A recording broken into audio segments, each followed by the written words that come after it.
They could have made it, unfortunately. Rivers Angels were just of course, they would have made it, but again, it was a game of two halves. Rivers Angels showed their quality in the first 45, but in the second 45, some tactical substitutions and instructions from Bankole Olorokere gave life to the team. They started to move the ball a lot more quicker. They started to stretch the pitch for Rivers Angels, but in the end, it's the final ball that matters. Some of their decision making in the final third were questionable because of how they were able to, pass the ball. They just couldn't create that quality chance to trouble the defense of Rivers Angels. And from the highlights, you can also see some of those chances that were created from both sides. And I think for me, one of the best chances was created by Niger Raptors. But if you were the coach now, young team, they've come here to this stage. Now go back, go fix things a bit, come back with that confidence, and maybe, just maybe next year will be their year.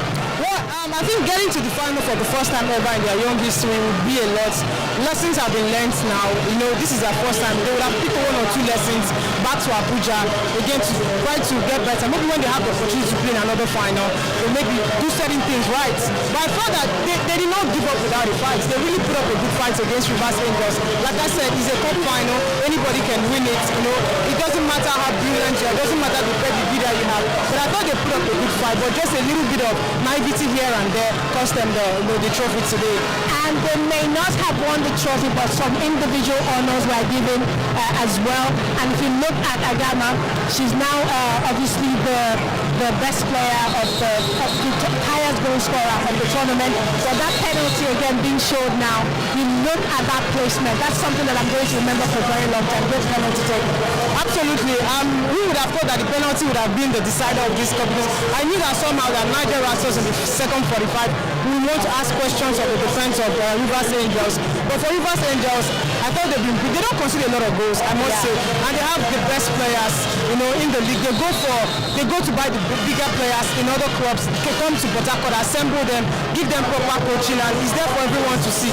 So when they got to the final, they knew somehow that the advantage was in their favor. Niger Raptors were just coming in for the first time, so psychologically they had the better balance coming into the game. But that penalty is something I will talk about for a very long time. What a brilliant! Before she stepped out, she knew exactly where she wanted to play and how she wanted to play the ball. And goodness me, she did that. She just had to. What she had to do was just. And again, sometimes we also see decisions taken by players, but they hoof it over. But she was so calculated when she measured the distance and just left it at the top right corner where the goalkeeper just couldn't get. That was really a good penalty. And obviously you take a look at their individual honors as well. You did say that they didn't concede a lot of goals. The best goalkeeper of the tournament was the Rivers Angels goalkeeper. Only considered 2 goals leading up to this final, and again kept another clean sheet. So no surprises there that Niger Raptors couldn't break their defense. Absolutely. I thought that Niger Raptors had to bring in some substitutions like you talked about. But again, what actually impressed me most was when the coach White Obonda saw that the game was almost won. They started the game with 5 defenders, Rivers Angels. That is how very compact and confident they want to be. Like massive attack, quick transition football. But they didn't really have that opportunity because Niger Raptors made it a bit difficult for them. But again, I thought when I saw him bringing on Victoria Iyakungo, formerly of Abia Angels, I knew it was time for him to lock up the shop. He checked his time, few minutes to go. He had to bring in a defender number 6 to ensure that he was going to keep that clean sheet and frustrate Niger Raptors and limiting them to fewer chances. I thought that was really a tactical setup by White Obonda of Rivers Angels. Yeah, congratulations to Rivers Angels. They've now won the title for a record 9 times, and they'll take that trophy back home to Rivers State. That is in Port Harcourt. Port Harcourt in Rivers State. But for Niger Raptors, their history is a bit like what we're going to see coming forward, because the next game will be the finals between the men. Kanemi Warriors played in 3 finals, never won it. And for Abia Warriors, they're just like Niger Raptors, their very first final.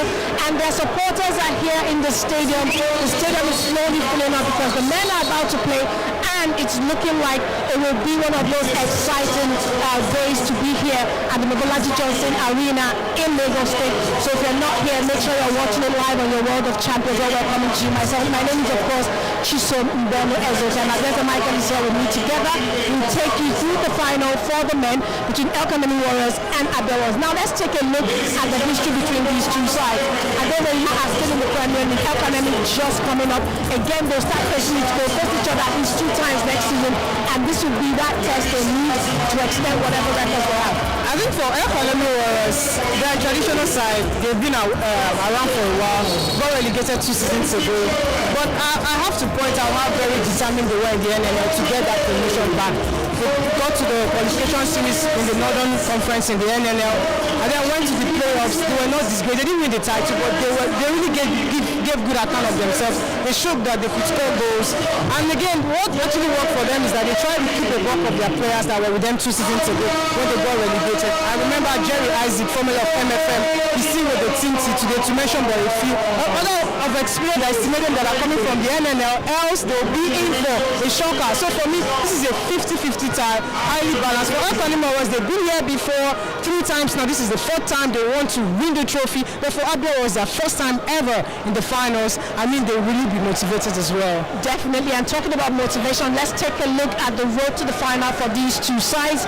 And for Kanemi Warriors in the quarterfinal, they defeated Inter Lagos by 2-1. Inter Lagos, another team that was in the NNL, alongside them, also played in the Super 6, and of course, Kanemi Warriors gained promotion. Abia Warriors beat Sokoto United 5-4 on penalties, and you take a look at the way it happened. Sunshine Stars obviously lost to Canopilas by 3-5. But in the semi-finals, Abia Warriors then defeated Canopilas 4-3 on penalties, and of course, Kanemi Warriors on penalties yet again defeated Kebbi United 5-4 on penalties. And like the coach said to me, he said Shooting Stars underrated them. Shooting Stars is one of the traditional clubs in Nigeria.